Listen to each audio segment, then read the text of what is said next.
my friends. It is I, Alphinius Goo, with Kari. Yes. Hello. Say hello, Kari. Hello, Kari. Oh, you already said hello. Yes. My problem. Apologies. But we are talking today about the truth lies cold. Yes? Yes. And how to do a good job of game mastering it. And how the story goes through. Tell them about the story. So, The Truth Lies Cold is a unique side quest adventure where you are meeting a patron who has decided to enlist your aid. He knows a few things about what happened to a former adventuring group and would like your help trying to kind of avenge the adventuring group that got killed. This is Arv, Yes. right? It's Arv starring Yep. Sean. So this is actually the patron right here. Yes. And he's the one who says, help me. The steel daggers actually have a relic that belonged to Arve's love interest. Yes. And he wants to make sure that that is only in the right hands of somebody who will actually help protect the forest. That's one of his main goals as hiring this adventuring party. He's also part of an organization that is trying to restore the forest and trying to prevent corruption from spreading in the forest. Yes. This means that he knows a few things about what's going on, and he will relay that to the party as well as join them on the adventure to give them some clues and hints along the way. Tell us, what kind of a tone are we setting at the beginning of this? About 50% of it's really exploration, and then the other 50% is split between combat or role play, and it can kind of swing either way in this one because the adventure actually is fairly flexible as to, they could pretty much go through almost all of it with very minimal combat, or they could go in and really fight everything. This is exactly right. You really have a lot of room to move as a game master with this. They do go into the cave. This is a cave many adventurers have been through, but recent changes have basically opened up new pathways in the cave. Yes, that's the truth, because normally that wouldn't be there, but there's all of a sudden this opening in the back. Yes. And this cave is full of all kinds of interesting things, interesting monsters, some lore about what happened in the past. There's a family, or the remains of a family that's been down there for 2,000 years. Yeah, long time. This is where they hid when all the destruction occurred. Of the woe of ruin. Before they even get into it, they come across some very interesting but dangerous panthers. This is one of those things that help get your players to understand that there's corruption going on. Where these things should be extremely dangerous, most of them are too sick to actually fight them. Right? They're covered with a slime that's oozing out of them. And you can use this to really kind of build the suspense and the fear with the players. They need to get past these things to get into the cave, but these things are not as strong as they should be because of the corruption that's happening in the forest. And then they go into the cave, and they will explore the cave. And how many encounters? So there are several encounters, not necessarily several combats. Correct. Which is an important distinction. Is not every encounter is it needs to be a combat.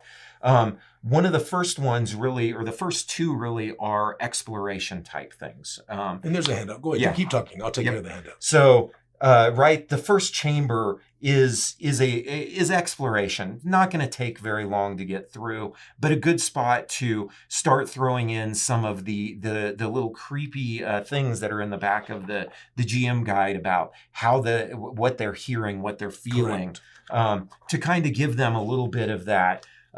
Set the stage. To set the stage, yeah.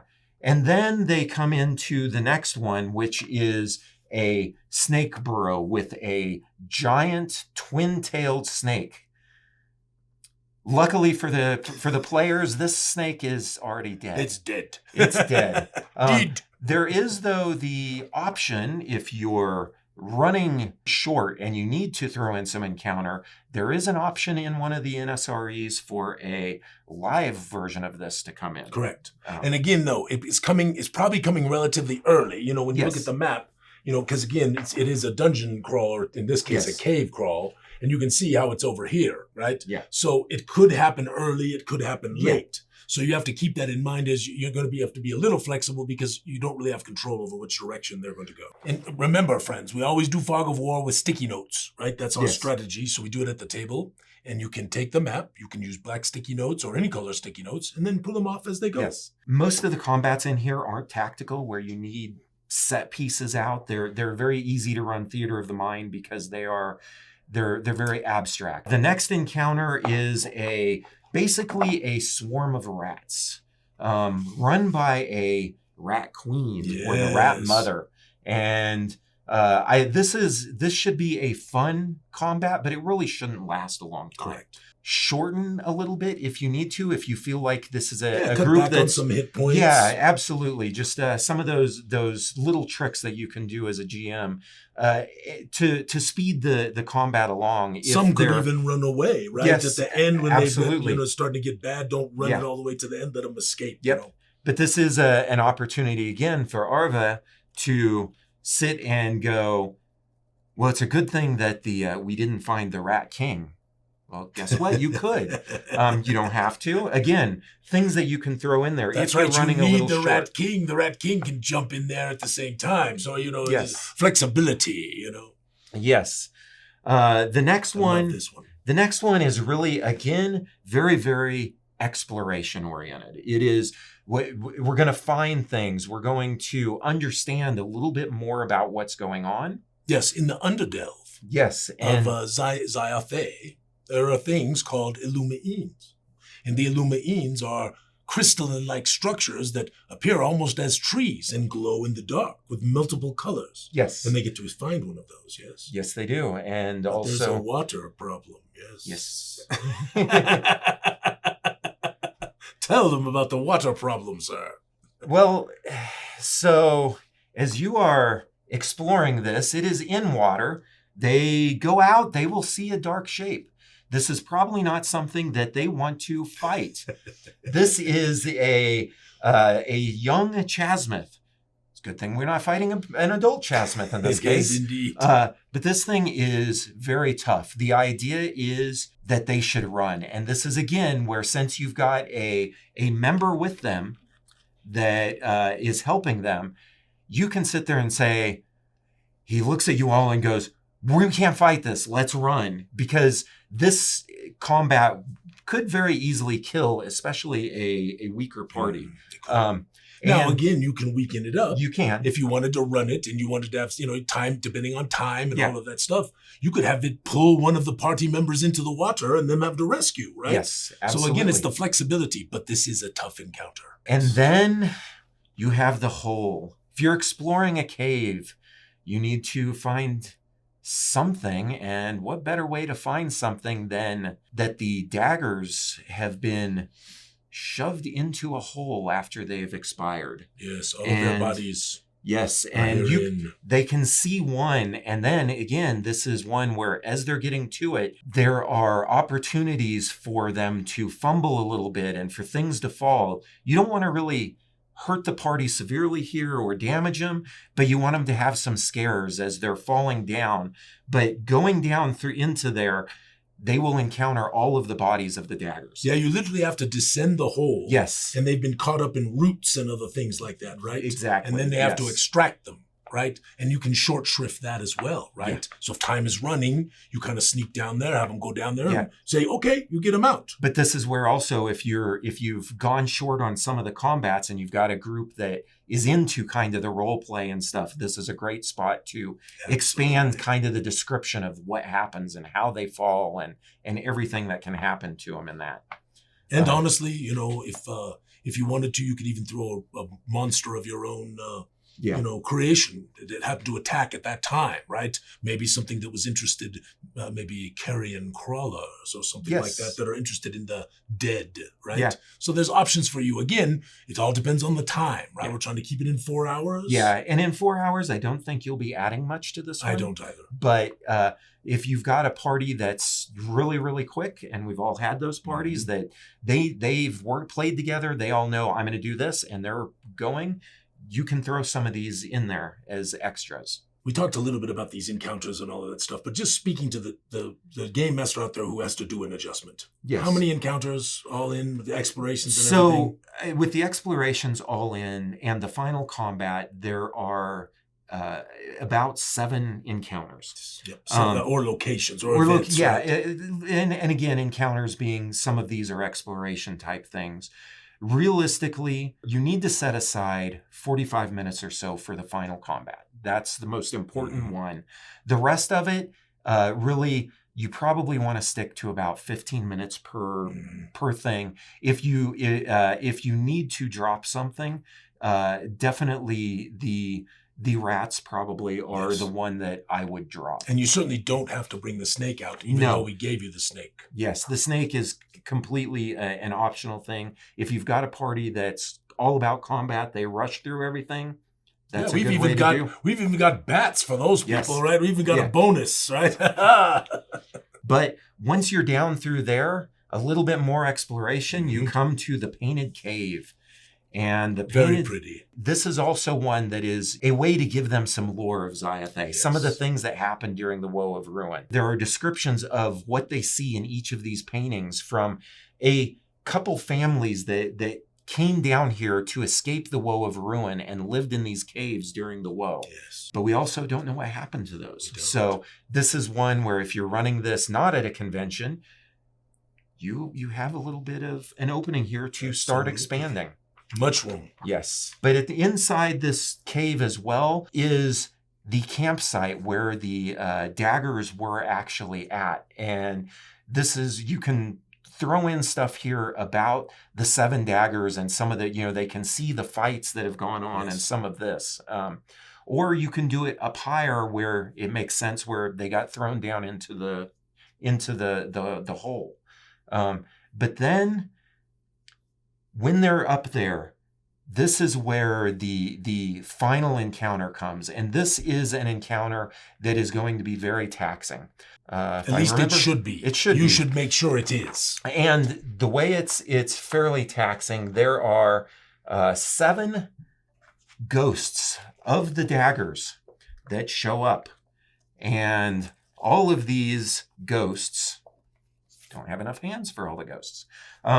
All of these ghosts are wanting to make sure that the party is worthy to take this amulet of Arve that was Arve's love and possess it. So this is a battle that should have all of your player characters matching up one-on-one against a similar character of the ghosts. This means that you're potentially running 7 different stat blocks. Correct. Right? So this is a thing where Arve will probably sit in the back and isn't going to take part unless something really bad happens where he might throw an assist out, but don't include him in the initiative. If you do need to include he doesn't want to fight against the ones that were helping him. Yes, and yeah, exactly.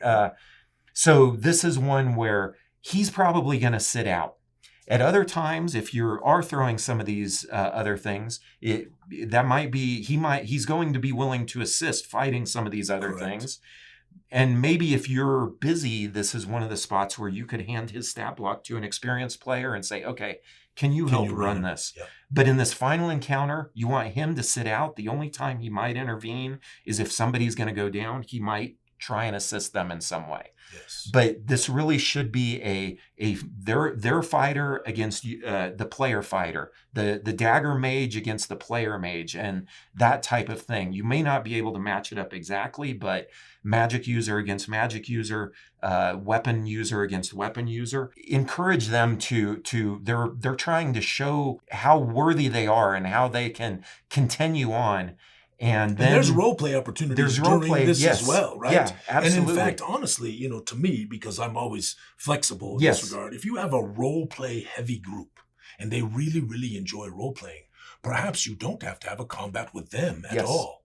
Perhaps this thing could show up. Yes. And be really tough. And then they have to fight with the ghosts. That's possible too. And then set the ghosts to rest. Yes. And then the ghost would give them give them the medallion. Yes. They know from the beginning that these are the steel daggers, and these guys. They basically, and they one of them actually holds the medallion out, and as they approach to try and grab it, pulls the medallion back and it goes, "You need to prove that you're worthy," basically. So it is not intended to be a vicious battle. It's intended to really be, hey, are you capable of sustaining the fight, and maybe getting vengeance for us against the 7 sabers that killed them. Yes, that's exactly right. The 7 sabers are the bad guys. Yes. The steel dagger are the good guys. Yes. So remember that. The 7 sabers are the bad guys. Saber's bad. Dagger's good. Yes. The steel dagger is the good one. Yes. It's a great little tale. Yes. And I think you will enjoy it. I think your players will enjoy it. Make sure you read carefully. Yes. Yes. Prepare ahead of time. Know your stuff. And it should be a wonderful run. And especially, besides reading that, make sure you've read through the stat blocks really well for these ghosts, because that is going to be a very complex all combat. Contained in the Game Master reference book, along with rumors, lore, and all kinds of other things. Yep, and little things to tell the players of things they see, hear, feel, because they're in a cave. It should be creepy. It should be creepy. Absolutely. So, Kari, is there anything else that that might be helpful for the Game Master based on all this stuff we just talked about? I think this is actually a side quest tied into the Blood for the Con adventure. So I think if anything, if you've got that, if you're kind of familiar with it, it gives a little bit more about the 7 sabers. That won't really play into this other than it gives you a little bit more lore about what's going on around this adventure for those groups that care. Otherwise, it's really read through this, read it very well, read through the GM reference guide, because they will both be very, very insightful, and I would actually go and just highlight things that are important for you. At the beginning of the game, a quick discussion with your players. What type of encounters do they like? Are they really into exploration? Are they into role play? Are they into combat? Because that'll allow you to kind of tailor a little bit around the party. And at a convention, you're probably going to have a mix. Absolutely. So it's eminently tailorable. Yes. All right. May all your adventures be sticky in The Truth Lies Cold.